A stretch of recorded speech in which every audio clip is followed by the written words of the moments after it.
Alors, sans plus tarder, j'ai le très grand honneur d'avoir avec moi trois invités. Donc, je vous les présente par ordre alphabétique. Donc, ce n'est pas aucunement un ordre d'importance. Donc, c'est par ordre alphabétique. Donc, je vous présente Eduardo González Castillo, donc, qui est anthropologue de formation, formé ici à l'Université Laval, et professeur au département de criminologie de l'Université d'Ottawa. Eduardo est aussi le co-rédacteur invité donc, du numéro spécial Interconnexion anthropologie. Je vous présente ensuite Martin Hébert, donc professeur au département ici d'anthropologie et directeur du département. Martin, avec son collègue André Drainville, a réalisé la traduction de l'ouvrage d'Éric Woolf, donc L'Europe et l'histoire des sans-histoires, qui est une des grandes inspirations de ce numéro d'anthropologie et société. Et enfin, et non la moindre, je vous présente Marie-France Labrec, donc professeure émérite au département d'anthropologie de l'Université Laval, qui a été notamment étudiante d'Éric Woolf et qui est une continuatrice de son approche qu'elle a développée à son tour dans des directions diverses à travers ses nombreuses publications. Donc, aujourd'hui, ce que je vous propose, c'est de procéder en trois temps. Donc, d'abord, je leur ai demandé de faire une petite intervention d'une dizaine de minutes et chacun, donc, sur différents points. Et ensuite, je leur poserai quelques questions pendant une trentaine de minutes pour continuer la discussion. Et par la suite, ils seront ouverts, donc, à accueillir des questions de votre part. Donc, sans plus tarder, j'invite Eduardo à nous présenter le numéro donc 49.2, Interconnexion anthropologique. Merci beaucoup, Natacha. J'aimerais commencer par les remerciements. Tout d'abord, je vous remercie d'être là, le public, puis les gens qui se sont connectés pour cette activité. Je suis très content de vous avoir avec nous, de pouvoir échanger avec vous par rapport à ce numéro. Et je remercie bien sûr Natacha Gagné pour tout l'effort qu'elle a mis dans l'organisation de cet événement et pour l'initiative aussi. Et j'aimerais aussi remercier Sylvie Poirier parce qu'elle nous a accompagnés dans le processus dans un premier moment lorsqu'elle était la directrice de la revue. Et ça a été vraiment deux grandes aides. Et ça nous a permis vraiment de réussir dans le projet.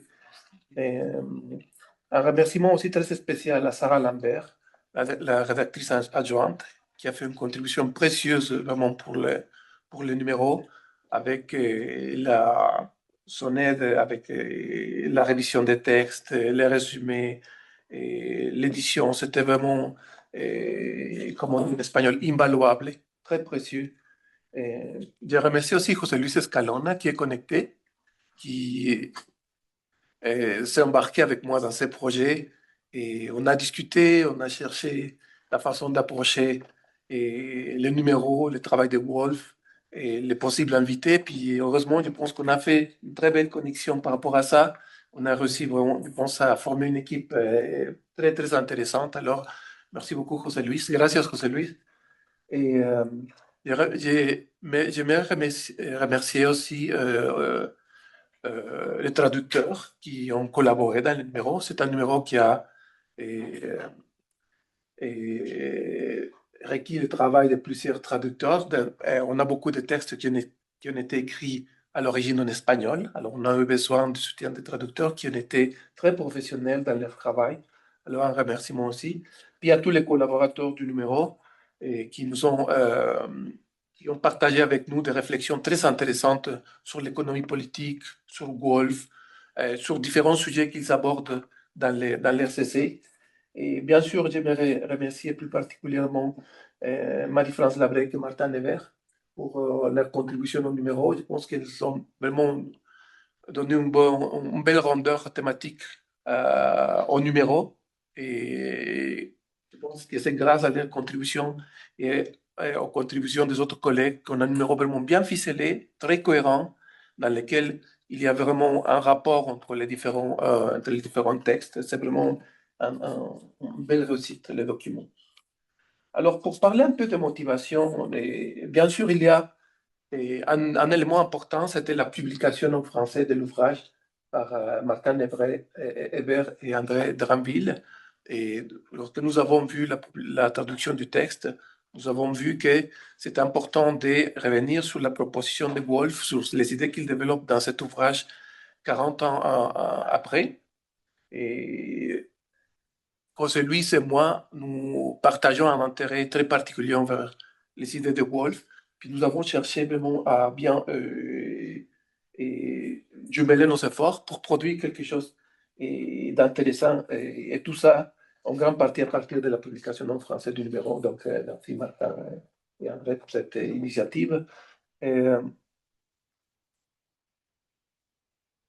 En fait, avec José Luis, avec ce numéro, nous voulions insister sur deux thèses qui sont importantes pour Eric Wolff dans son travail. En fait, il insiste que, bon, il réalise cet ouvrage, l'Europe et l'histoire des sans-histoires, il réalise dans le but de formuler une critique assez pertinente pour les travaux en anthropologie sur les différents peuples et sociétés. En fait, ce qu'il dit, c'est qu'il y a une certaine tendance qui, selon José Luis et moi, est encore présente en anthropologie, à traiter les différentes populations comme des entités isolées et séparées qui peuvent être comprises en elles-mêmes, sans faire allusion à d'autres relations ou à d'autres contextes. Alors, nous trouvons que l'insistance d'Eric Wolff par rapport à la nécessité de laisser de côté cette façon d'approcher les différentes sociétés et plutôt mettre l'accent sur les interconnexions qui existent entre les différents peuples. Et nous avons trouvé que c'est important de revenir sur cette thèse dans les livres et nous avons donc invité les contributeurs à prendre cette approche, à insister sur les relations et les interconnexions qui existent entre les différentes sociétés qui sont étudiées par les anthropologues. Et un autre aspect important du travail de Wolff, c'était que ces interconnexions, elles doivent être approchées par rapport à la formation du capitalisme planétaire. Il fallait faire allusion à l'évolution des rapports de production, à l'évolution de la force de travail, au changement dans la force de travail et à l'expansion du marché. Alors, heureusement, je pense que cette motivation a trouvé écho dans nos collaborateurs qui ont réagi précisément dans le même sens et qui ont préparé des travaux dans lesquels ces différents aspects, pour moi, les sujets qui sont suggérés par la perspective de Wolff, ont été traités, ont été abordés. Alors, nous avons par exemple ces travaux très intéressants. Bon, grosso modo, les travaux qui sont dans les numéros abordent quatre grandes lignes thématiques. Une première qui concerne la production et les ressources naturelles. Et nous savons que Wolff, il s'appuyait de manière particulièrement insistante sur la notion de mode de production. On sait que c'est un concept qui est critiqué en anthropologie, surtout lorsqu'il est appliqué dans les cas des sociétés qui ont précédé l'émergence du capitalisme, mais il reste un concept très pertinent pour la société contemporaine. Et dans cette perspective de ne pas détacher les sociétés du contexte général, et nous considérons dans ce numéro avec nos collaborateurs que l'étude des sociétés contemporaines en Afrique, en Asie, en Amérique latine, elle nous impose un regard vers leur intégration dans le système économique mondial, dans le capitalisme planétaire. Et nous avons aussi des travaux qui parlent plutôt des pratiques de consommation. En fait, c'est un sujet auquel José Luis a accordé beaucoup d'importance. Et on trouve que Wolff, c'est un sujet que Wolff a laissé un peu de côté. Et alors, on s'est intéressé non seulement aux biens de consommation en tant que marchandises, mais aussi aux sensibilités qui sont associées aux pratiques de consommation. Nous avons en fait deux contributions très intéressantes. L'une de José Luis qui porte sur l'expérience muséale dans le sud du Mexique par rapport à la culture maya. Et nous avons aussi un autre texte très intéressant sur la production de textiles au Chiapas et les rôles des influenceurs, oui, des influenceurs dans la commercialisation de ces produits. Une troisième ligne thématique concerne la force de travail. En fait, une partie importante des collaborations met l'accent sur la notion de classe sociale. C'est un terme qui aussi peut-être a l'air un peu démodé, mais qui est encore, d'après nous, pertinent pour comprendre différents problèmes. Alors, nous avons, par exemple, approché dans une perspective qui met l'accent sur la classe, sur la prolétarisation, et différents projets culturels au Mexique. On a une contribution sur un projet du gouvernement qui veut, en quelque sorte, soutenir le développement touristique de certaines régions. C'est le projet Pueblos Mágicos qui existait, je pense, il y a 15 ans, peut-être un peu moins. Et là, on a insisté sur le rôle de la force de travail. Nous avons une contribution de Ricardo Masip et de Arlène Sanchez sur le sujet. Moi-même, j'aborde la question du racisme systémique et de la discrimination raciale à Montréal dans une perspective de classe. Je trouve que même dans les groupes militants qui se mobilisent contre la violence policière, contre la discrimination au Québec, il y a souvent un certain oubli. Ils oublient dans quel sens, ou plutôt la manière dont la notion de classe sociale peut nous aider à comprendre ce type de problème dans la société québécoise, la discrimination raciale. Et il y a aussi, dans ma contribution, une critique de la notion d'intersectionnalité, une critique bienveillante. Je pense que la notion de classe peut vraiment apporter beaucoup plus d'éléments à la compréhension du problème si on la jumelle bien à la notion d'intersectionnalité. Et finalement, nous avons aussi des contributions très intéressantes par rapport à la réception de l'économie politique au Québec. Et par rapport à cet aspect thématique, nous avons compté sur la collaboration de Marie-France et de Martin. Marie-France, dans un entretien, elle a répondu à des questions que José Luis et moi avons préparées pour elle sur son expérience aux États-Unis, son travail avec Eric Wolf, la manière dont on peut combiner l'économie politique avec la pensée féministe et les études de genre, surtout dans un contexte latino-américain. Et avec Marie-France, on a échangé aussi sur l'anthropologie au Mexique, parce qu'elle connaît de près l'anthropologie mexicaine. Alors, c'est un entretien qui est vraiment très, très intéressant. Et avec Martin a été vraiment très perspicace dans un essai dans lequel il explique la raison pour laquelle c'est important de publier cet ouvrage magnifique d'Eric Wolf, 40 ans plus tard, en français. Alors, André et Martin ont rédigé un essai très intéressant. Par ailleurs, je pense que vous devez l'inclure dans des futures éditions en français pour les rééditions du livre. C'est vraiment un essai très intéressant. Alors, voilà, c'est ça ce que je voulais partager avec vous. C'est un numéro vraiment, comme je l'ai dit, bien ficelé et cohérent. Alors, je vous invite à le lire. Je pense que ça va vous donner l'envie de le lire. Donc, je vais j'avais envie finalement de changer un peu mon plan puis de donner la parole à Marie-France pour qu'elle poursuive. Est-ce que, Martin, tu vas me pardonner? Charge de revanche. Charge de revanche. Mais à Marie-France, parce que Eduardo, tu avais fait une belle Oui. entrée en matière, puis après ça, Martin, je te redonne la parole. Bien. Ben, merci, Martin. Je cède mon temps de parole. C'est ça. Alors, bonjour à toutes et à tous. Merci d'être là. Ça me fait très plaisir d'être ici. Je pense que c'est des étudiantes d'histoire d'anthropologie que j'ai donné pendant très longtemps, et Martin aussi d'ailleurs. C'est des étudiants du séminaire Anthropologie et Histoire. Ah, d'accord. 2e, 3e cycle. Oh, d'accord. OK. Il faudrait que je réadapte mon discours. Non, sérieusement. Je vais reprendre un petit peu, grosso modo, je vais reprendre les points principaux que j'avais soulevés grâce aux questions de José Luis et de Eduardo. Je vais reprendre les points principaux de cette entrevue-là. Et puis, je vais peut-être digresser aussi, là, comme ça m'arrive parfois. Alors, parler de l'influence de Wolf sur mes travaux, ce n'est pas parler d'une école ou d'orthodoxie. En fait, son influence est très, très subtile. Je regarde mes propres travaux et si je l'ai cité une dizaine de fois, c'est probablement le maximum.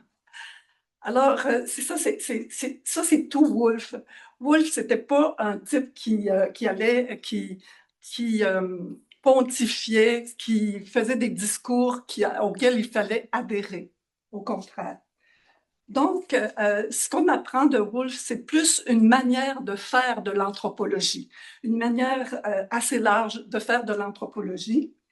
Donc, son influence est diffuse, mais elle est durable et on le voit 50 ans après, on le voit, on le reprend et justement, je veux souligner aussi, comme a commencé à le faire Eduardo, la cohérence interne de chacun des articles de ce numéro que, bien sûr, j'ai lu, pas par acquis de conscience, mais parce que c'est très intéressant. Alors, comment est-ce que j'ai rencontré Eric Wolf? Ça, c'est une anecdote, dans le fond, parce que à l'époque, dans les années, j'ai fait mon bac et ma maîtrise ici à l'Université Laval. Et pendant que j'étais en train de faire ma maîtrise, le directeur du département, Yvan Breton, qui était absolument visionnaire, avait invité plusieurs chercheurs, plusieurs grands chercheurs français qui déjà avaient une certaine réputation, mais étaient aussi encore en émergence. Alors, parmi ces chercheurs français qu'il avait invités, il y avait Maurice Godelier. Alors, bien entendu, lorsqu'il s'est agi de faire mon doctorat, ben, j'aurais voulu étudier avec Maurice Godelier. Maurice Godelier était plus ou moins d'accord. Pourquoi? Parce qu'il il n'était pas spécialiste du Mexique, donc je pense que ça, c'est un grand mot, c'est prétentieux de ma part, mais ça l'intimidait. Et il m'a dit, en France, on pourra toujours te récupérer, tu viendras nous voir à un moment donné, mais maintenant, ce qui se passe d'intéressant, c'est aux États-Unis et particulièrement à New York. Alors, il connaissait déjà Eric Wolf et il m'a fait une recommandation pour aller travailler avec Eric Wolf, qui finalement a lu mon mémoire de maîtrise et d'une certaine façon, je pense que ça l'a intéressé. Il a accepté de travailler avec moi. C'est comme ça que j'ai abouti à l'université où il enseignait, c'est-à-dire la City University of New York. La City University of New York, c'est pas une partie de l'élite et ça me plaisait beaucoup. Pourquoi? Parce que comme son nom l'indique, c'est l'université de la ville de New York. Elle a été fondée pour favoriser l'accès aux études supérieures des Afro-Américains et des Portoricains. Okay? Dan Bonny n'était pas encore né avec alors, mais il serait sûrement allé là, entre toutes autres universités. Donc, moi, ça me plaisait beaucoup parce que j'étais déjà sympathisante dans un groupe de gauche. Et donc, ça me plaisait beaucoup d'aller dans une université que je considérais comme étant prolétarienne. Elle était prolétarienne au niveau du bac, mais je vous passe un papier qu'au niveau de la maîtrise et du doctorat, c'était pas du tout, si on en juge des frais de scolarité, il n'y avait pas de frais de scolarité au premier cycle, mais au deuxième, troisième cycle, on se rattrapait, donc ça coûtait quand même assez cher, mais quand même moins cher que dans les universités d'élite comme Columbia ou Harvard. Alors, pour moi, ça a été un deuil que d'aller à New York parce qu'à l'époque, je considérais les États-Unis comme l'ennemi conceptuel et aussi l'ennemi des masses parce que, bon, une de mes premières manifestations à vie, ça a été contre la guerre du Vietnam devant le consulat américain ici à Québec. Donc, je m'en allais un peu la mort dans l'âme à New York et aussi avec beaucoup de frayeur parce que lorsque j'étais enfant, une des émissions qu'on écoutait, ça s'appelait La Cité sans voile. C'était une reprise d'une série américaine.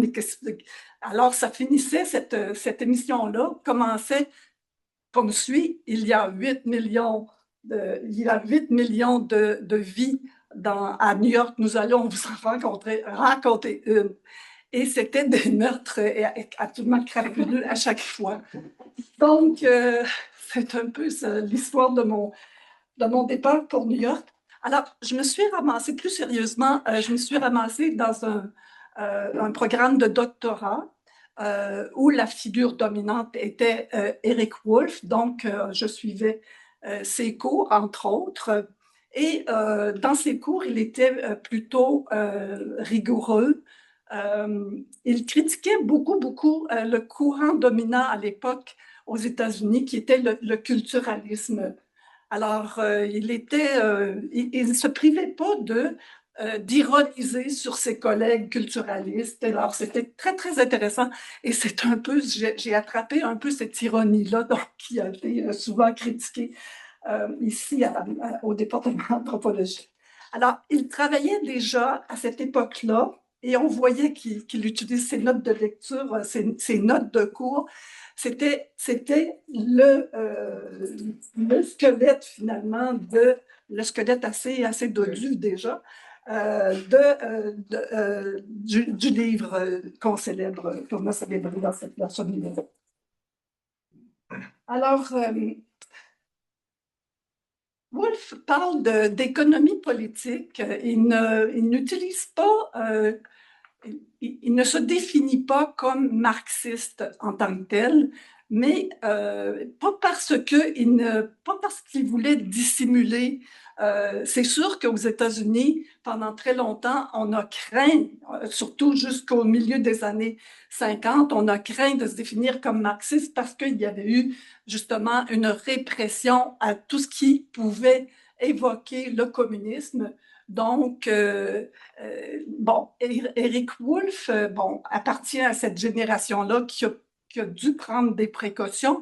Mais lorsque je suis arrivée en 1975 à New York, c'était déjà derrière lui. En fait, s'il n'utilise pas le terme de marxiste pour se définir, mais plutôt d'économie politique, c'est parce que justement, comme je le disais au tout début, qu'il ne veut pas faire école. Il est loin du dogmatisme.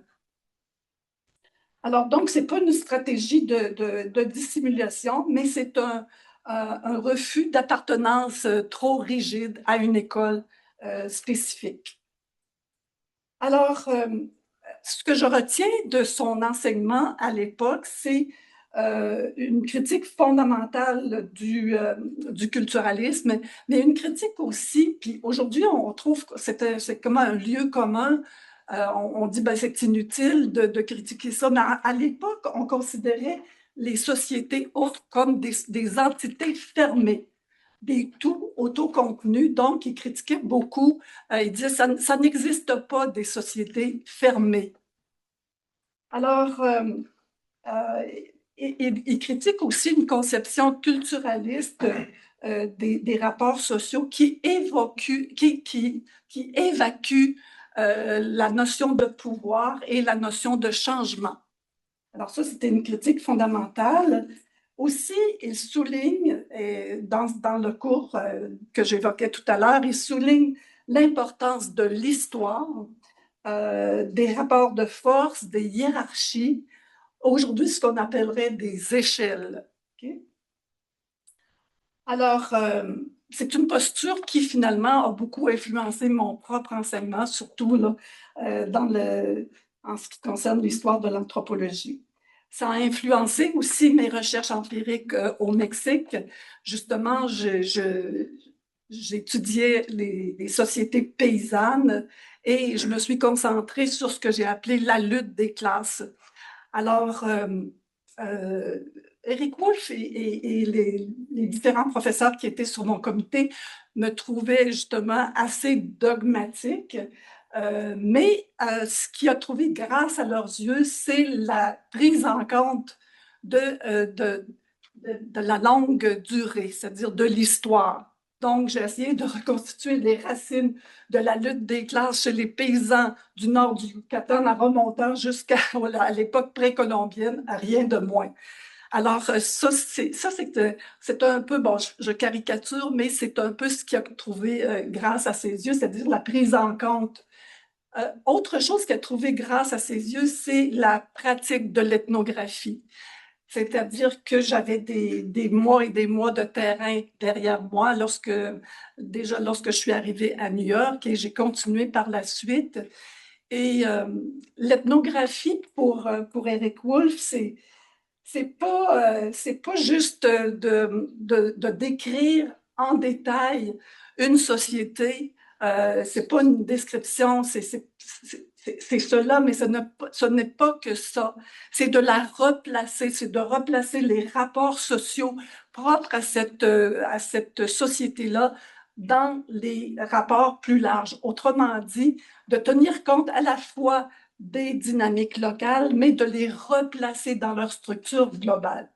Alors là, ça a l'air des lieux communs aujourd'hui, mais c'était pas évident à l'époque, et c'est pas toujours évident non plus maintenant quand on regarde les productions anthropologiques. Oui. Est-ce qu'on aurait pu peut-être continuer, puis... Oui, je peux arrêter. Oui, peut-être, puis tantôt, on refait un autre tour de... Est-ce que ça fait déjà 10 minutes que je parle? D'accord. Oui, mais c'était très intéressant. Et là, j'ai essayé, mon intuition, c'était d'être un peu wolfienne, en laissant parler Marie-France en premier pour nous donner un ancrage historique. Puis maintenant, te laisser la parole pour nous dire pourquoi avoir traduit ça en 2023, puis pourquoi ici au Québec? Ben, OK, bonne question. En fait, c'est né vraiment d'une manière complètement banale. C'est André Drainville, en sociologie, à un moment donné, qui m'écrit, puis qui dit, je donne un séminaire. Lui, justement, il parle de nationalisme, etc. Puis il dit, j'aimerais ça donner Wolf à lire aux étudiants. Il dit, est-ce qu'il existe une version en français? Je ne l'ai jamais lu, je n'ai aucune idée. On se met à chercher, puis on se rend compte que le livre a été traduit, je pense, en 14 langues, mais jamais en français. Et là, ça devient un peu un point d'interrogation, pourquoi, etc. Puis, évidemment, étant dans le séminaire, on replonge dans le livre, on se dit, OK, pourquoi pas le faire? Donc, et ça a été, une redécouverte de Wolf, comme Marie-France l'a très bien dit. Puis aussi, je constate qu'on est 3 générations de mexicanistes ancrées dans le contexte québécois. Je pense que tout le monde a un peu la même expérience, justement, que Wolf est là, dans le paysage, mais j'ai fait une recherche dans Anthropologie et Société. Je pense qu'il est cité 2 fois là, dans le numéro d'Eduardo. Donc, il s'est très fortement imprégné dans la conscience des gens, mais c'est comme un référent commun, etc. Donc, replongeant dedans plus systématiquement, évidemment, on découvre une œuvre qui est extrêmement riche et aussi une œuvre qui a souvent été mal comprise, mal citée, etc. Et un des éléments vraiment frappant, c'est la réception de Wolf dans le monde francophone, mais tout de suite, là, les premières recensions qui en ont été faites sont extrêmement intéressantes parce que c'était en France où on disait, ce livre-là ne parle pas de résistance. C'est un livre sur l'expansion du capitalisme, l'expansion du colonialisme, etc. Et tout de suite, ça a fermé des portes dans le monde francophone et en France en disant, c'est quoi cette histoire-là avec un titre eurocentré, etc. Comme si tout le monde avait oublié que c'était l'auteur des Guerres paysannes du 20e siècle, publié quelques années avant. Et ça, évidemment, ça montre à quel point, des fois, on a une attention qui écoute. Mais avant de parler un peu plus du livre, je pense, évidemment, je voudrais remercier certainement Eduardo, José Luis pour l'invitation et pour leur patience, étant donné mon rapport aux dates limites. Donc, Gardez conscient. C'est un départ. C'est le premier. Donc, merci beaucoup. Merci à Natacha pour l'invitation. Mais je voudrais aussi remercier Éco-Société. Ça a l'air banal comme ça. Mais bon, je pense que tout le monde est au courant des difficultés, à quel point le monde de l'édition est sans pitié. Vous signez un contrat, vous avez les trois quarts des clauses qui sont sur le pilonnage du livre, là, et tout le monde se réserve un droit de le détruire. Là. Il n'est même pas sorti des presses encore. Dans ce cas-là, c'est un projet anti-logique de marché, là, tout à fait. Il faudrait avoir enregistré la première rencontre avec l'éditeur où on n'avait pas le livre, on en parlait, on voulait juste tâter le terrain, etc. Puis là, ben, ils disaient, OK, bon, ben, c'est quoi le livre? Ben, OK, il y a 40 ans, tu sais. OK, bon, un livre de 40 ans, il y a 700 pages. OK, il y a 80 pages de matériel bibliographique, il y a des cartes à refaire. C'est un cauchemar d'ethnonymes et de terminologie parce que vous avez des groupes de partout sur la planète étalés avec leurs noms sur 500 ans. Donc, et là, ben, ils écoutaient ça. Puis, moi, j'étais sûr à tout moment qu'il était pour nous jeter dehors. Là. Puis graduellement, les éditeurs sont allés lire le livre déjà et ils ont réfléchi, etc. Donc, ça a été quand même vraiment un acte gratuit. Je dirais, ils vendent le livre, là, mais ils en ont fait imprimer un bon paquet. Ils se sont dit, on ne retournera jamais à imprimer ça. Et dans leur tête, littéralement, ils disaient, bon, OK, nous autres, on va écouler ça sur 30 ans. Donc, il faut le dire parce que c'est quelque chose de plus en plus rare, etc. Donc, c'est dit. Aussi, bien évidemment, je pense qu'on a commencé à dépeindre un peu certains des éléments clés de la pensée de Woolf, et en particulier dans cette période-là de sa vie, là, qui est une décennie, justement, les cours qu'il a donnés. Pour lui, la publication de Europe était un peu la fin d'un cycle qui a duré une dizaine d'années, là, où il donnait les cours, il affinait ses notes, etc. Qu'est-ce qu'il y a de particulièrement remarquable que j'avais complètement oublié du livre, mais en y retournant, qui m'a fait vraiment, qui a consolidé la décision de le traduire a posteriori. Mais premièrement, le livre s'ouvre en introduction un peu sur presque une scène de science-fiction, c'est-à-dire de social fiction. Woolf prend soin de dire que tout aurait pu être autrement. Et là, il fait des histoires alternatives de l'Amérique du Nord.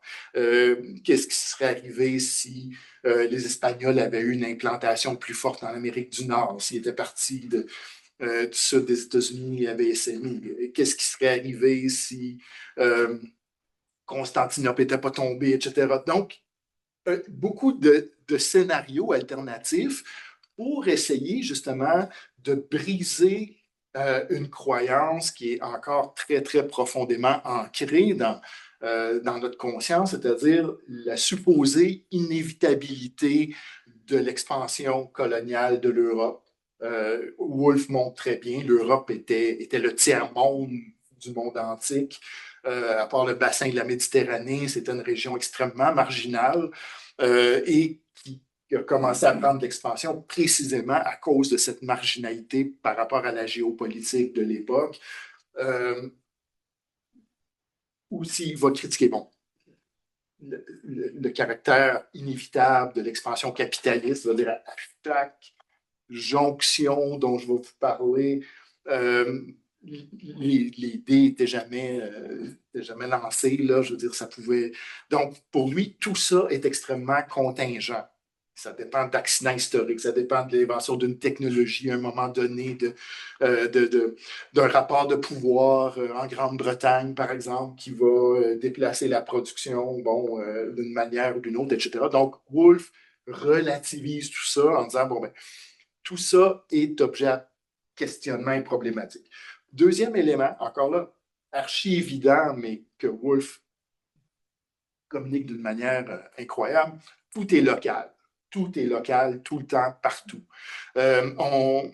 L'anthropologie, justement, bon, s'est mise à réfléchir en échelle, on parle de la mondialisation, on parle de grandes dynamiques, et Woolf nous fait comprendre d'une manière très claire que, en fait, la raison pour laquelle on réifie ces grandes forces ou ces grands mouvements-là, c'est une limite cognitive qu'on a. C'est-à-dire que de penser simultanément les rapports concrets entre 8 milliards d'êtres humains interconnectés entre eux, c'est au-delà de notre capacité, mais un anthropologue rigoureux ferait ça.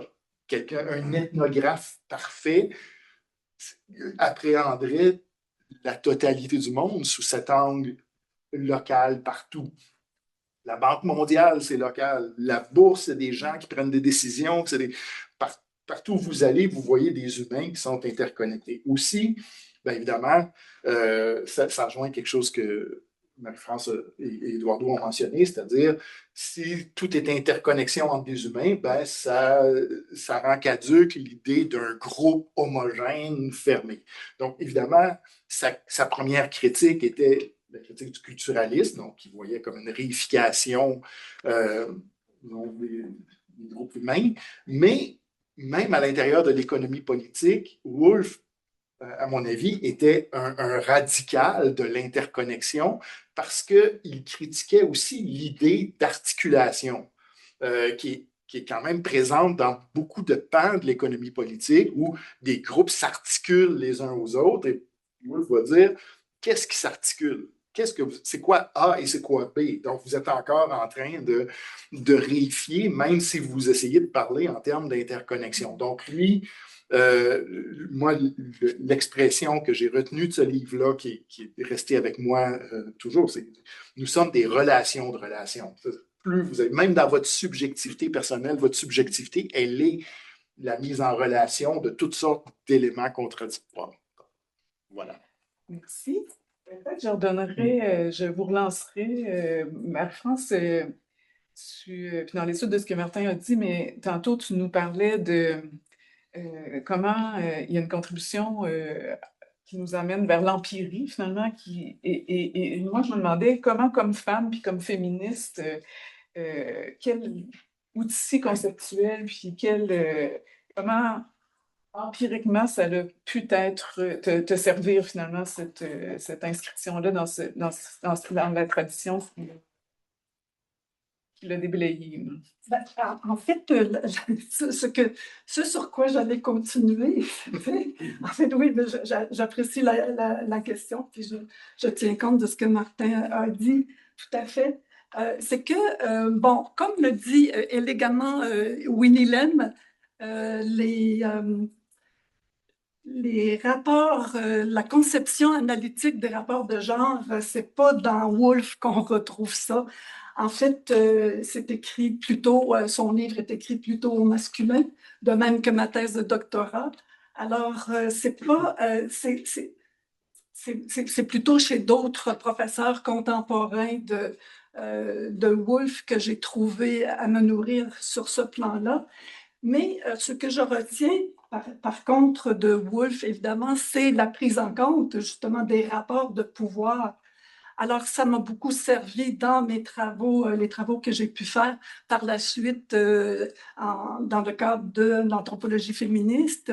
Par exemple, dans mes études, dans mes travaux sur les féminicides, je me refuse à voir ces crimes-là comme des éléments isolés, ou des éléments d'exception. Donc, c'est important de remettre ce genre de phénomène-là dans le contexte des rapports de pouvoir dans lesquels ils sont, tant au quotidien que sur le plan institutionnel, et on remonte jusqu'à l'État. Au Mexique, c'est patent, c'est l'impunité qui est entretenue par l'État.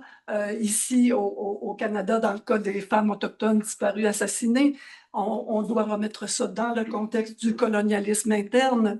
Donc, c'est un peu ce que je retiens. C'est pas une influence directe, comme je disais, c'est une façon de pratiquer l'anthropologie, de toujours revenir à ce genre de considération-là.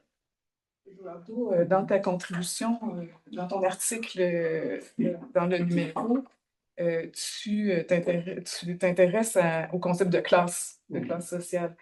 Dans le Montréal d'aujourd'hui, dans la Montréal-Nord. Donc, c'est une mobilisation finalement de Woolf et d'autres, parce que tu as une conception de la classe assez, disons, totale, comme tu dis. Donc, pourrais-tu nous parler un petit peu là, dans une perspective historique aussi, donc qui Oui. remet, je pense que moi j'ai trouvé la contribution très intéressante parce qu'elle amène une perspective historique sur cette situation de racisme systémique qu'on oublie parfois qui est négligée, je dirais, dans le débat public. Oui, en effet. En fait, j'ai rédigé l'article à partir d'un constat. J'ai trouvé que chez des collègues universitaires et aussi chez certains militants, la question de la classe sociale, elle est vue comme pas pertinente lorsqu'on parle des violences policières et des racismes systémiques. Il y en a qui pensent même que ça détourne un peu les regards. C'est-à-dire qu'au lieu de nous faire voir les problèmes, ça met la question de la pauvreté, des inégalités, de la richesse dans la discussion, au lieu de mettre dans le centre du débat la question de la race. Et là, je pense que c'est une approche erronée, parce qu'on prend la classe vraiment dans une perspective qui pourrait être libérale ou presque franciscane. On la voit comme une différence des richesses, pauvreté, richesse, classe moyenne, dans cette perspective économique. Alors que d'après moi, la classe sociale, telle qu'on l'observe dans les travaux de Wolf, par exemple, et aussi plus tard dans ces notions de pouvoir, dans le concept de pouvoir qu'il propose, et aussi, mais en général aussi dans l'économie politique de type marxiste, elle va au-delà de ces différences, disons, économiques. La notion de classe concerne finalement, dans les fonds, des rapports d'exploitation et de dépossession. C'est ça qui est au centre. Et toutes les populations qui sont touchées par la violence raciale, c'est des populations dépossédées et exploitées. Alors le défi, c'est comment on va intégrer la notion de la classe sociale, une notion plus totale, parce que je vois cette exploitation et cette dépossession comme concernant non seulement la vie économique de l'individu, mais aussi un peu dans la perspective de Marcel Mauss. J'essaie de reprendre un peu Marcel Mauss dans cette logique. Ça concerne le corps, l'appareil psychique, les échanges, ça concerne l'ensemble de la vie en général, les conditions d'exploitation et de possession. Et d'après moi, c'est de cette façon qu'il faut approcher la notion de classe sociale. Et ça, de cette manière, nous pouvons établir beaucoup plus facilement des connexions entre ce qu'on appelle le racisme systémique, la violence policière et la notion de classe. Et dans l'article, j'essaie de faire un suivi. C'est sûr qu'il serait souhaitable d'aller plus en profondeur et plus en détail, mais j'essaie de montrer précisément comment, au moins dans une perspective historique, on peut identifier des éléments qui nous permettent de connecter la notion de classe au problème de la discrimination raciale et de la violence policière contre les populations. Dans l'article, je parle en particulier des populations noires, mais on sait que cette violence touche différents types de populations. Alors, c'est dans cette perspective que j'aborde la question de la violence et du racisme systémique dans une perspective de classe. Et je voulais aussi mentionner quelque chose par rapport à ce que Martin a dit sur l'action des résistances. On a souvent rapproché à Wolf le fait que le portrait qu'il nous présente du capitalisme mondial ne laisse pas beaucoup de place à certaines manifestations de résistance. Mais je pense que cette critique-là, elle est injuste parce qu'elle perd de vue précisément ce que Martin a mentionné. Wolf, il apporte une vision du social ou des sociétés ou des populations qui sont étudiées par les anthropologues qui met l'accent sur le fait que les sociétés sont des relations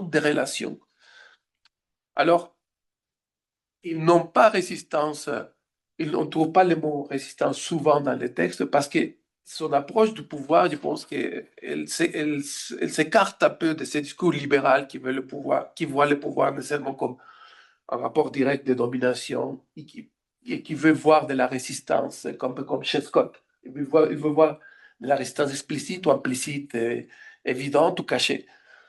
Je pense que c'est une approche très libérale de la domination. Par contre, je pense qu'il faudrait penser en termes des relations, les rapports, aussi les rapports de domination, et, et n'est pas nécessairement s'attendre à voir ou à identifier certaines pratiques comme explicitement étant des pratiques de résistance. Ici, je m'inspire beaucoup de ce que j'ai lu chez Talal Assad, sa critique de la notion de résistance. Je pense qu'elle est très pertinente. Son argument est un peu complexe, mais il montre comment cette notion relève souvent d'une vision très libérale des rapports de pouvoir, comme très unidirectionnelle, dans laquelle il y a l'intentionnalité aussi de la résistance. Et je pense que ça pose des problèmes pour une compréhension beaucoup plus complexe de la vie sociale. Martin, je reviens vers toi. Est-ce qu'on peut dire que Woolf propose une forme d'anthropologie historique, finalement, ou une forme particulière d'anthropologie historique?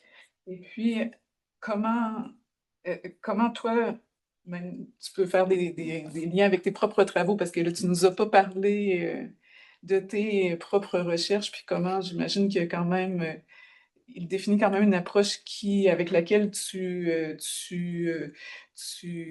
t'engages là, au-delà de la traduction de l'ouvrage. Oui. Évidemment, Woolf est intéressant dans la mesure, bien évidemment, c'est un anthropologue qui met de l'avant son insertion, ses débats avec la discipline, etc. Mais c'est aussi un lecteur d'historiographie. Je veux dire, on aurait pu avoir toute la même conversation en disant comment Woolf entre en relation avec l'école des annales en particulier ou d'autres courants. Donc, juste pour dire, dernièrement, je suis tombé sur une série qui a été publiée dans les années 30, donc The Rise of Modern Europe. Donc, c'est une série de synthèse historique. C'est en 20 volumes.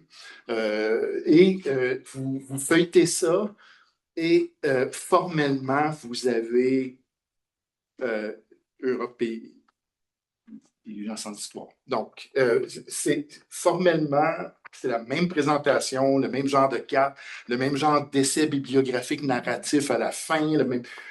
Et ce qui est intéressant, c'est que vous lisez en arrière, puis les traits, disons, que les commentateurs attribuent, disons, à cette écriture-là, c'est la clarté du style, le sérieux de l'historiographie, mais sans tomber dans les détails. Donc, la vue de loin, l'esprit de synthèse, la pensée claire, etc. Donc, je ne sais pas à quel point il y a une filiation, mais ça va être certainement creusé. Mais on voit tout de suite que Woolf, écrivant, surtout Europe, s'inspire de modèles historiographiques très clairs, très connus et engagés dans un certain type de discours.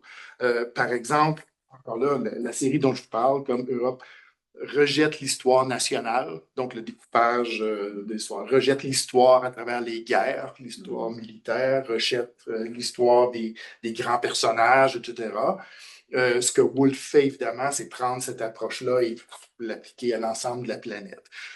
Donc, la manière dont ça s'arrime avec mon travail, je pense avec le temps, c'est que Woolf fait quelque chose, notamment dans ce livre-là, qui est problématique d'une certaine façon d'un point de vue de l'anthropologie, c'est-à-dire que l'anthropologie a, évidemment, comme on sait, le culte du terrain. Hein, évidemment, c'est l'ethnographie. Je dois aller dans mon village, je dois l'étudier en profondeur.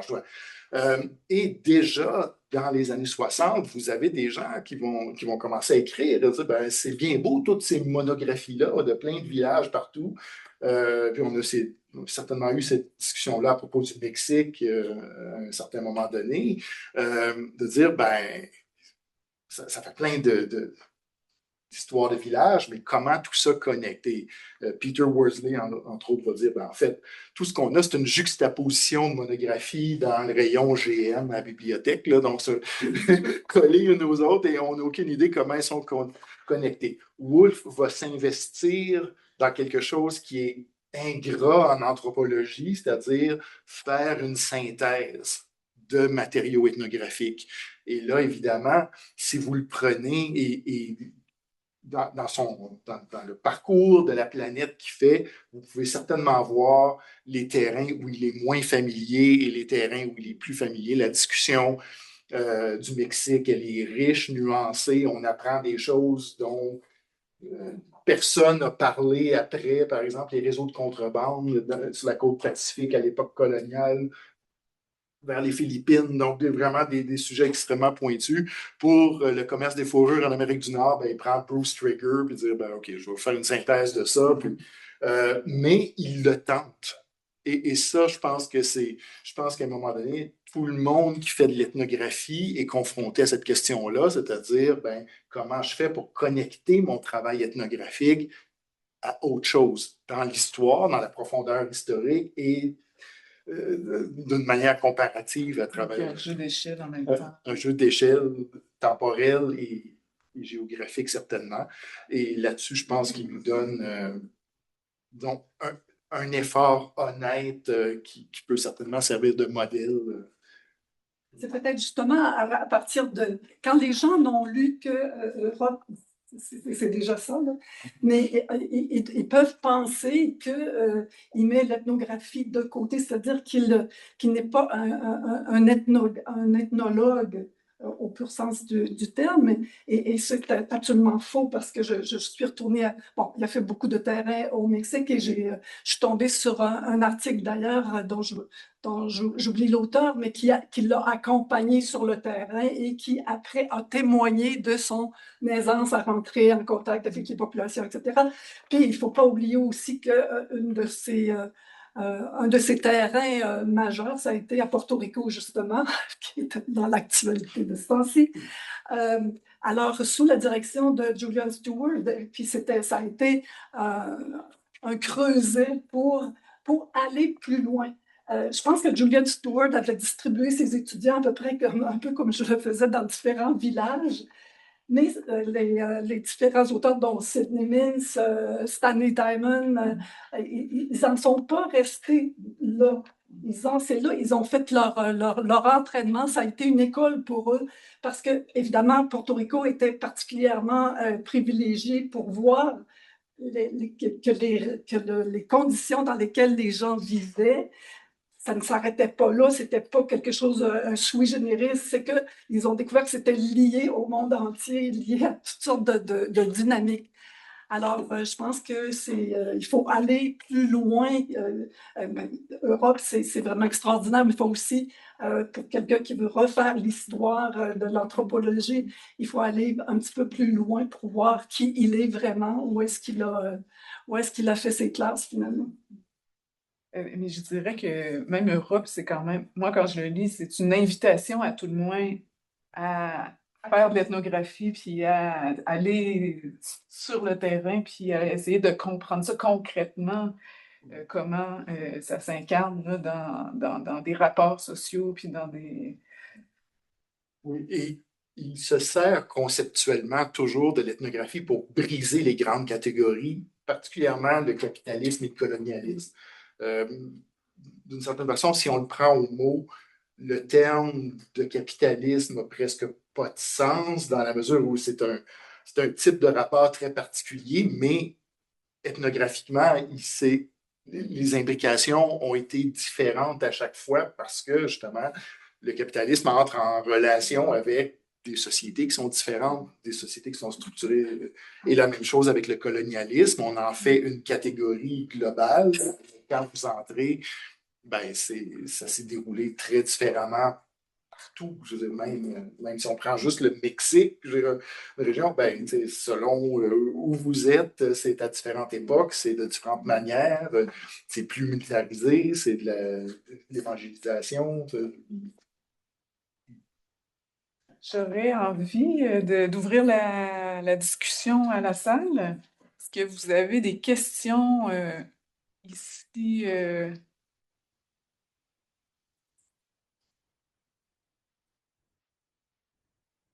Si vous avez des questions en ligne également, Hugo, est-ce que tu es...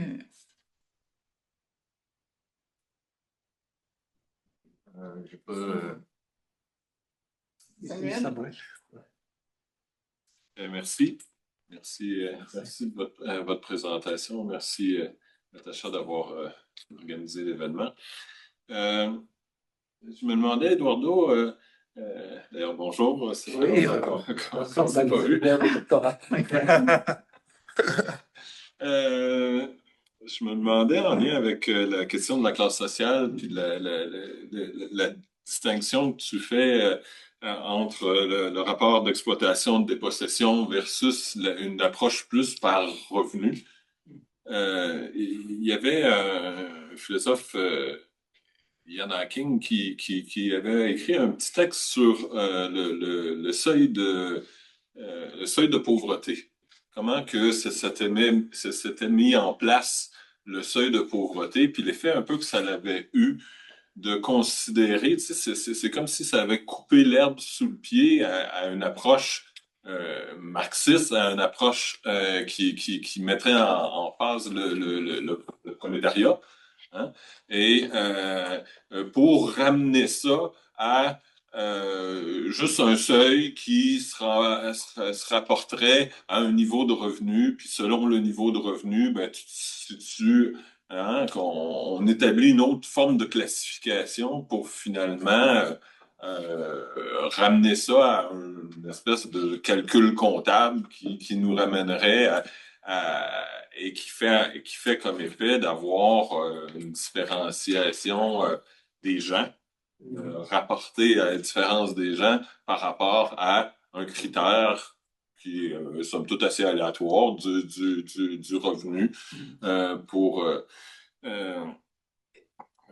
en tout cas, je trouvais intéressant là, qu'il pourrait avoir là quelque chose, là, je sais pas ce que tu en penses, là, mais qui... Oui, oui, en fait, tu m'as fait penser aussi au travail de David Graeber, là où il réécrit un peu l'histoire de l'humanité. Dans son introduction, il dit aussi qu'il fait une critique aussi de la notion d'inégalité. Dans un moment donné, il dit, bon, pourquoi parler d'inégalité au lieu de parler de classe, si on a le concept de classe sociale? Et il critique comment la notion d'inégalité s'est installée un peu comme une approche dépolitisée des différences économiques et de pouvoir dans nos sociétés. Et, bien sûr, je suis d'accord avec lui. Je pense que euh, ça nous parle de la manière dont non seulement on conçoit ces, ces inégalités, ces rapports de pouvoir, mais aussi de la manière dont les politiques publiques sont créées, de l'approche qu'on prend. Par exemple, je me souviens qu'il y avait un débat quand même assez intéressant à Montréal par rapport à la discrimination. Alors, il y a des intellectuels qui s'intéressent à la violence raciale, qui critiquaient le fait que lorsqu'on parle de discrimination, il y a des chercheurs qui s'intéressent, qui la présentent surtout en termes sociaux, comme discrimination sociale. Et ils disaient, bon, pour ces chercheurs-là, le problème, c'est vraiment, c'est comme, oui, les sans-abri, les femmes monoparentales, mais dans une perspective comme, qui déracialise le problème. Et c'est pour ça que ces gens-là, ils voyaient dans la notion de classe comme une sorte de, comme quelque chose de pas pertinent. Alors, si on se met dans la perspective de ces personnes-là qui critiquent cette approche des inégalités, je pense qu'on peut être d'accord avec eux parce que en fait, on est face à une approche du problème qui les présente comme complètement déconnectés de toute dynamique politique et de pouvoir. Et je pense que c'est la même chose par rapport à la critique que tu viens de mentionner. Et malheureusement, je pense que pour ces militants contre le racisme, contre la violence policière, souvent des abolitionnistes,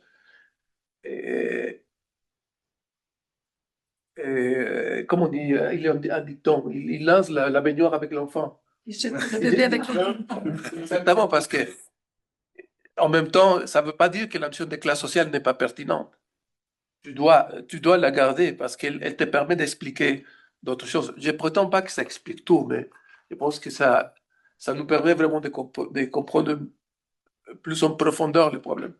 Alors, c'est pertinent la critique que tu mentionnes, en effet. Merci, Samuel. Oui, et bonjour, et merci pour cette présentation. Je pense que au rendu là, je vais devoir lire Wolf. Et On a fait notre possible. par la même occasion, prendre un numéro du revue. J'ai trouvé intéressant le titre Interconnexion, parce que là, je suis en train de réfléchir à comment travailler, par exemple, avec deux catégories de jeunes, et je veux dépasser cette question de réification. J'ai travaillé beaucoup avec le concept de poétique de la relation de glissant, mais c'est beaucoup plus en littérature. Mais je pense que ce côté interconnexion, pour vraiment mieux asseoir un peu ma démarche de connexion, c'est assez pertinent. Je vais revenir sur l'échange de tout à l'heure. Je pense que moi, je fais partie de ceux qui, en regardant cette dynamique, qui beaucoup pensent de la lutte des places au lieu de la lutte des classes. C'est pas vraiment pour mettre de côté. Par exemple, avec dans le cas de votre terrain à Montréal-Nord, on comprend bien qu'on ne peut pas faire l'économie de cette dynamique raciale parce que elle est à la base de la production d'inégalités sociales en termes de la racialisation. Ce qui fait que, par exemple, sûrement vous avez travaillé avec les Haïtiens à Montréal-Nord et fait tellement intéressant parce qu'il y a une forme d'ethnicité haïtienne à Montréal, ce que l'on ne retrouve pas, on retrouve ailleurs, mais qui n'existe pas, par exemple en Haïti, par exemple, l'ethnicité comme modèle d'identité, par exemple. Je pense que, en effet, il ne faut pas peut-être mettre de côté la classe sociale, mais la racialisation comme dynamique qui est assez intéressant parce que si on prend l'histoire de l'immigration haïtienne ici au Canada, on va comprendre que les premiers Haïtiens qui ont migré, qui étaient beaucoup plus métissés avec la peau claire, ont eu un accueil plus favorable aux autres Haïtiens, la peau plus foncée. Ce qui fait que je comprends bien votre démarche de classe sociale, mais je pense ne pas faire l'économie de la racialisation qui peut vraiment nous aider à comprendre les inégalités, le racisme, les discriminations, les différentes formes de discrimination. Donc, c'est pour vous dire aussi que, pardon, je vais finir, que j'ai trop hâte de lire votre article pour avoir une opinion beaucoup plus élaborée par rapport à ça. Oui.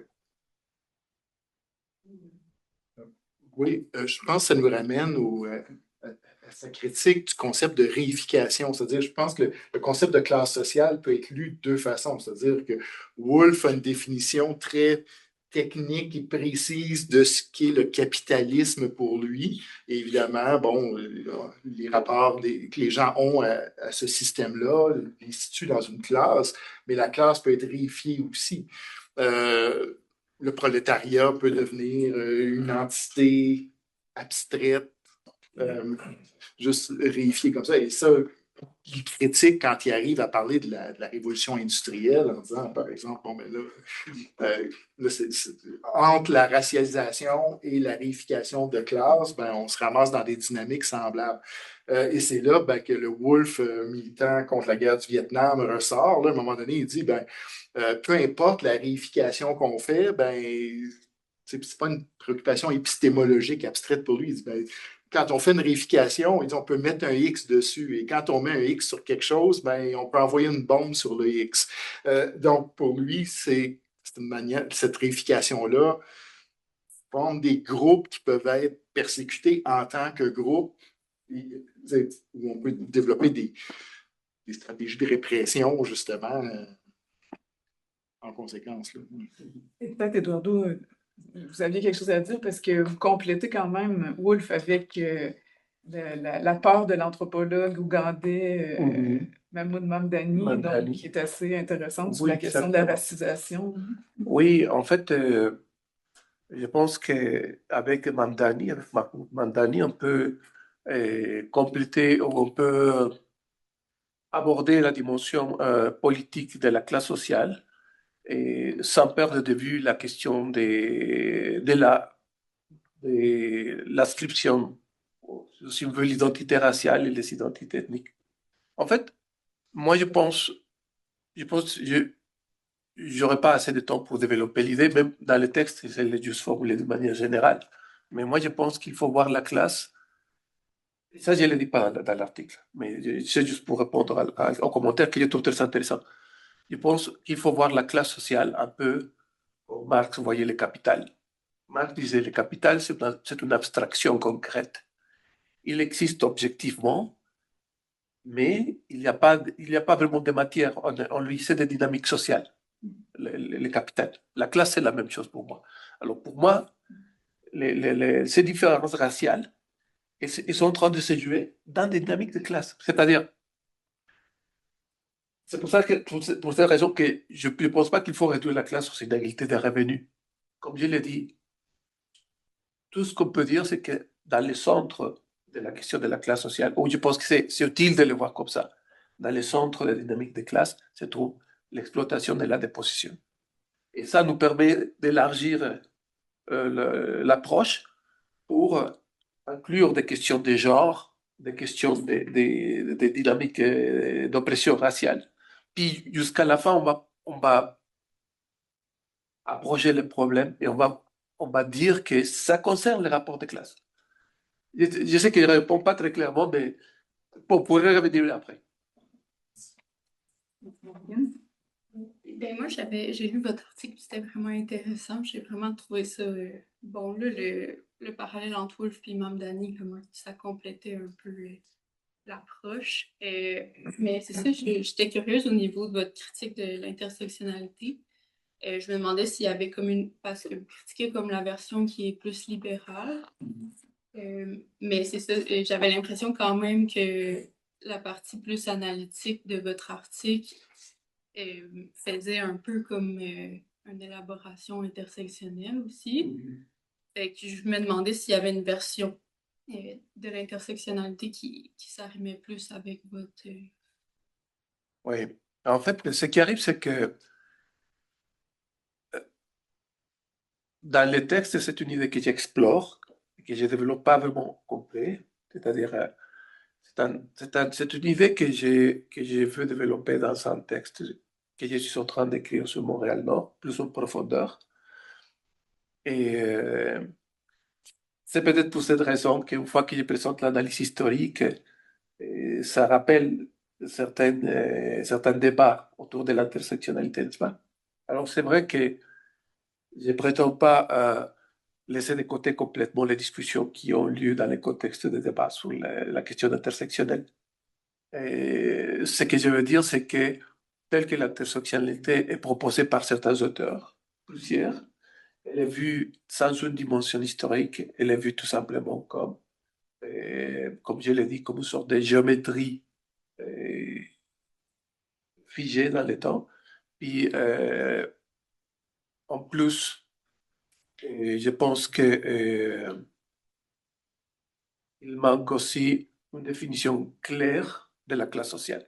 Parce que dans les travaux que j'ai consultés, et des auteurs importants pour l'intersectionnalité, la classe sociale est seulement mentionnée souvent comme une inégalité de revenus. Et il n'en revient plus. Alors que la force de la notion de classe sociale, c'est qu'elle nous connecte avec la force l'une des forces structurantes du monde contemporain, c'est le capital. Même s'il faut l'observer dans les différentes échelles et comment il y a ces interconnexions qui ont lieu. C'est un peu dans ce sens. Je pense il y a un malentendu autour de la notion d'intersectionnalité. Je pense qu'effectivement, comme Eduardo le dit, je pense que l'intersectionnalité telle qu'utilisée dans une perspective historique est intéressante, mais dans la pratique, je pense que ici au Québec, en tout cas, ce que je vois des regroupements de femmes, par exemple, de regroupements de maisons de femmes, ils utilisent l'intersectionnalité comme une méthode, une méthodologie pour l'action. Et là, je pense que dans le feu de l'action, ils ne peuvent pas remonter à tous les facteurs historiques qui ont causé tel type d'articulation des différents facteurs.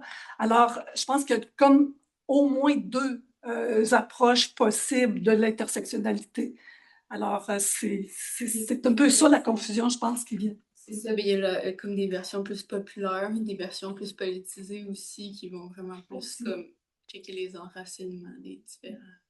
Mais je trouve qu'il y a comme quand même un pont à faire. Mais j'ai trouvé ça full intéressant, justement, de voir, ben, je vois comme un lien avec l'économie politique en soi aussi, parce que ça vient quand même traditionnellement comme du féminisme matérialiste noir, l'intersectionnalité. Fait en tout cas, c'est ça. Ça m'a bien inspiré. Question?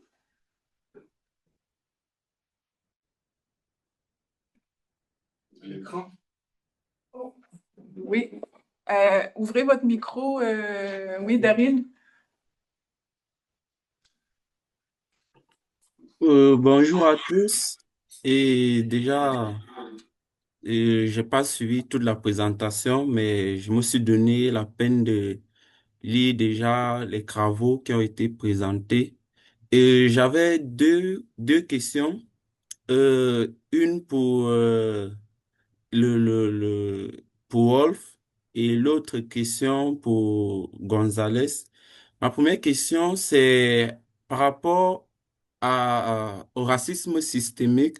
Lorsque, tel que vous l'avez présenté tel que vous l'avez présenté dans votre article, c'est-à-dire comment la fragmentation culturelle est venue à créer une forme d'ethnicité. Et moi, je me demandais, est-ce que cette ethnicité, lorsqu'elle est exacerbée par le pouvoir dominant, n'est pas arrivée à créer une forme d'ethnocratie? C'est-à-dire, puisque vous avez aussi présenté dans vos articles comment, à travers cette ethnocratie, la minorité francophone est venue à se saisir des appareils de l'État pour, est-ce que ce n'est pas cette ethnicité qui alimente à la fois l'ethnocratie et qui continue à créer le racisme systémique et qui, par la lutte des classes, telle que vous l'avez présenté, avec les nouvelles classes que vous avez expliquées dans vos articles, est-ce qu'il n'y aura pas, même si on arrivait à abolir bien encore, à réduire le racisme systémique, on n'aura pas une autre forme de racisme systémique à partir du moment où il y aura toujours une ethnie, ou bien ethnie dans le sens que vous l'avez présenté dans vos articles, il y aura toujours une ethnie qui aura toujours qui aura toujours possession des appareils des éléments de pouvoir de l'État. Donc, ça, c'est la première question. Comment est-ce que l'ethnicité s'entretient avec l'ethnocratie pour perpétuer la domination? Et maintenant, la deuxième question, c'est par rapport à Wolf. Je me demandais si on prend l'accumulation, le capitalisme comme une forme, comme une abstraction, comme vous l'avez dit, et aussi l'ethnicité comme bien la classe, comme une abstraction. Je me demandais comment est-ce que les deux en viennent à, de manière concrète, de manière matérialiste, en viennent à créer une nouvelle structure de la société. C'est dans ce sens-là que mes questions vont. Je pourrais préciser si c'est un peu... OK. Merci. Oui, Martin? d'abord, c'est ça, l'accumulation capitaliste comme abstraction. Eduardo a bien noté bon, la nature abstraite, concrète du capital, qui est un un problème conceptuel, évidemment, que Woolf s'est posé au départ. Si vous êtes pour raconter une histoire de l'expansion capitaliste, ça l'aide d'avoir une idée, c'est quoi le capitalisme pour vous. Donc, la solution, la réponse que Woolf s'est donnée pour lui-même, qui n'est pas universelle en économie politique, et il est en débat avec plusieurs personnes, il dit, le capitalisme, c'est de réinvestir des profits dans les moyens de production. Donc, de fermer la boucle productive, c'est-à-dire d'une manière où tout d'un coup vous entrez dans une accumulation qui est potentiellement infinie parce que plus vous faites de profit, ben, plus vous pouvez investir dans vos moyens de production, etc. Donc, dans cette boucle-là, donc, le capital devient concret parce que là, ben, vous avez des propriétaires d'usines qui achètent des machines, vous avez des paysans qui achètent les terres de leurs voisins, vous avez donc des pratiques très concrètes. Et, ben, évidemment, je ne parle pas pour lui, là, vous avez peut-être aussi des interprétations, mais dans beaucoup des cas qu'il étudie, l'ethnicité naît de rapports, de positions différentes dans disons, dans cette boucle capitaliste. Soit vous avez le capital pour investir dans les moyens de production, soit vous, bien évidemment, vous êtes vous-même un moyen de production. Donc, déjà là, il y a des clivages historiques dans le marxisme et Woolf va plaquer les identités ethniques beaucoup sur ces positions très concrètes, là. En fait, Eduardo, puis après ça, un petit mot de la fin de Marie-France. Oui, en fait, ma réponse irait dans le même sens de celle de Martin. Je pense que le commentaire est très intéressant, très pertinent. En effet, si j'ai bien compris, vous avez mentionné la formation, une sorte d'ethnocratie, n'est-ce pas?